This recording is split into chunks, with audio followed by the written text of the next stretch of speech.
UAE നേരിട്ട സമീപകാല പ്രതിസന്ധികളെ ഐക്യത്തോടെ അതിജീവിച്ചതിന്റെ അടയാളമായി വീടുകളിലും സ്ഥാപനങ്ങളിലും ദേശീയ പതാകകൾ ഉയർന്നു. UAE വൈസ് പ്രസിഡന്റും പ്രധാനമന്ത്രിയും ദുബായ് ഭരണാധികാരിയുമായ Sheikh Mohammed bin Rashid Al മക്തൂമിന്റെ ആഹ്വാനം ഏറ്റെടുത്തുകൊണ്ടാണ് ജനങ്ങൾ രാജ്യത്തുടനീളം ദേശീയ പതാകകൾ ഉയർത്തിയത്.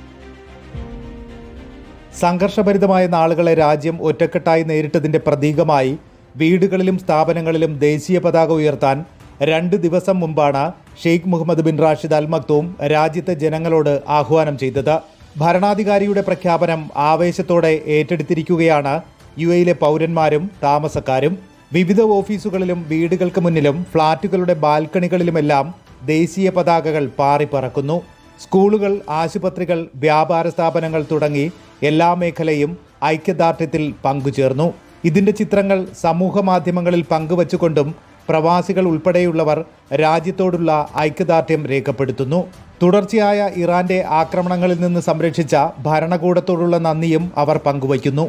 രാജ്യത്തെ പൗരന്മാരുടെയും താമസക്കാരുടെയും സുരക്ഷ ഉറപ്പാക്കുന്നതിൽ സായുധ സേനയും സുരക്ഷാ സംവിധാനങ്ങളും വഹിച്ച പങ്കിനെ UAE president Sheikh Mohammed bin Zayed Al നഹ്യാനും വൈസ് പ്രസിഡന്റും പ്രധാനമന്ത്രിയും ദുബായ് ഭരണാധികാരിയുമായ Sheikh Mohammed bin Rashid Al മക്തൂമും അഭിനന്ദിച്ചു. ഇറാന്റെ ആക്രമണങ്ങളെ തുടർന്നുണ്ടായ പ്രതിസന്ധിയെ UAE ഐക്യവും നിശ്ചയദാർഢ്യവും കൊണ്ട് വിജയകരമായി മറികടന്നുവെന്നും നേതാക്കൾ വ്യക്തമാക്കി. ശക്തമായ സുരക്ഷാ സംവിധാനങ്ങളും സമൂഹത്തിലെ ഐക്യവും വെല്ലുവിളികളെ അതിജീവിക്കാൻ രാജ്യത്തെ സഹായിച്ചതായും ഭരണാധികാരികൾ അഭിപ്രായപ്പെട്ടു. Reporter, Dubai.